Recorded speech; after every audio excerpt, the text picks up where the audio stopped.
ख्वातीन तहफ़्फ़ुज़ात bill की मंजूरी के लिए दबाव डालने जंतर मंतर पर एक रोज़ा भूख हड़ताल को मुखातिब करते हुए बीआरएस लीडर के कविता ने जुमे को कहा कि ये गुज़िश्ता 27 साल से इल्तिवा में है और कई खातून तंजीमें इसके लिए काम कर रही हैं। उन्होंने कहा कि 1996 में देवेगौड़ा ने ख्वातीन के एहतजाज के बाद बिल पेश किया था। वो उस वक्त के कायदीन बृंदा कराज, सोनिया गांधी, सुषमा स्वराज और दूसरों को सलाम करती हैं जिन्होंने एक तहरीक चलाई थी। कविता ने, जो कि चीफ मिनिस्टर चंद्रशेखर राव की दुख्तर भी हैं, कहा कि मुकम्मल अक्सरियत वाली हुकूमत इख्तिदार में है। हम बीजेपी हुकूमत से बिल पेश करने का मुतालबा करते हैं और हम तमाम जमातों को मुत्तहिद करते हुए पार्लियामेंट में आपकी तायीद की कोशिश करेंगे। ख्वातीन तहफ़्फ़ुज़ात बिल से रियासती असम्बलियों और पार्लियामेंट में ख्वातीन के लिए जुमला तादाद के मिन जुमला 1/3 तहफ़्फ़ुज़ात फराहम किए जा सकेंगे।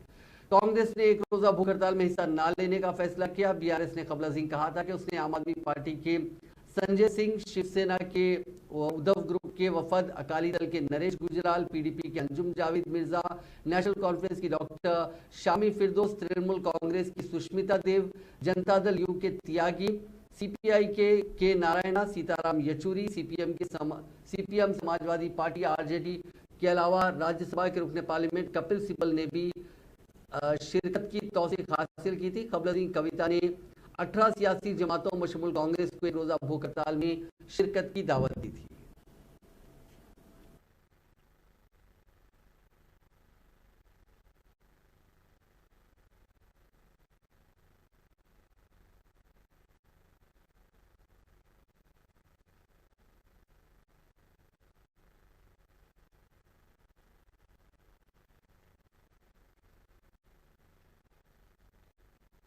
ट्विटर में भी डाला है और बाकी लोग आके यहाँ पे मंच से बोल के हमारे समर्थन में वो यहाँ आके अब सबसे मिलके भी गए हैं।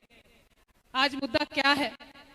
मुद्दा कविता का नहीं है, मुद्दा एक स्टेट का नहीं है, मुद्दा पूरा देश का है। क्योंकि देश की आधी आबादी को आप बाहर रखोगे